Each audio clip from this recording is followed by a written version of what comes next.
بسم اللہ الرحمن الرحیم۔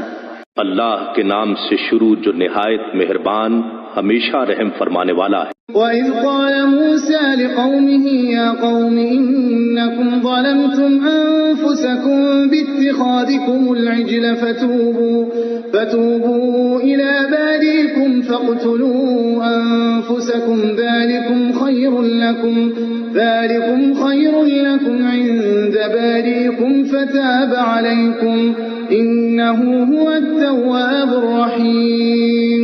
اور جب موسیٰ علیہ السلام نے اپنی قوم سے کہا، اے میری قوم، بے شک تم نے بچڑے کو اپنا معبود بنا کر اپنی جانوں پر بڑا ظلم کیا ہے، تو اب اپنے پیدا فرمانے والے حقیقی رب کے حضور توبہ کرو، پس آپس میں ایک دوسرے کو قتل کر ڈالو، اس طرح کہ جنہوں نے بچڑے کی پرستش نہیں کی اور اپنے دین پر قائم رہے ہیں، وہ بچڑے کی پرستش کر کے دین سے پھر جانے والوں کو سزا کے طور پر قتل کر دیں۔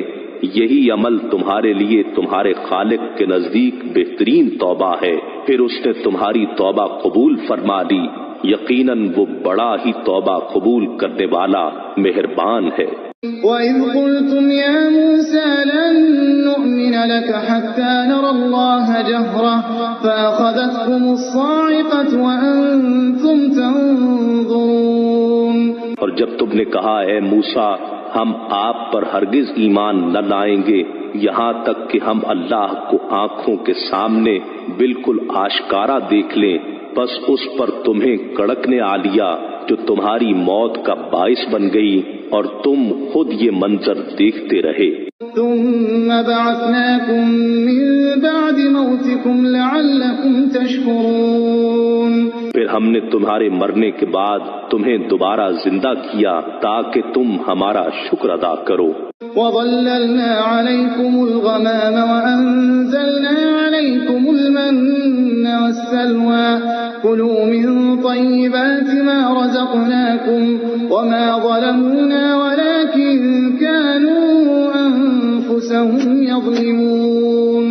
اور یاد کرو جب ہم نے تم پر وادی تیہ میں بادل کا سایہ کیے رکھا اور ہم نے تم پر من و سلوہ اتارا کہ تم ہماری عطا کی ہوئی پاکیزہ چیزوں میں سے کھاؤ، سو انہوں نے نافرمانی اور ناشکری کر کے ہمارا کچھ نہیں بگاڑا مگر اپنی ہی جانوں پر ظلم کرتے رہے۔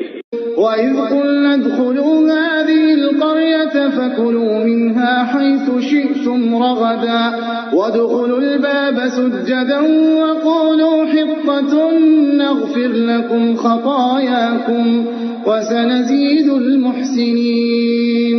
اور یاد کرو جب ہم نے فرمایا، اس شہر میں داخل ہو جاؤ اور اس میں جہاں سے چاہو خوب جی بھر کے کھاؤ، اور یہ کہ شہر کے دروازے میں سجدہ کرتے ہوئے داخل ہونا اور یہ کہتے جانا، اے ہمارے رب، ہم سب خطاؤں کی بخشش چاہتے ہیں تو ہم تمہاری گزشتہ خطائیں معاف فرما دیں گے، اور علاوہ اس کے نیکوکاروں کو مزید لطف و کرم سے نوازیں گے۔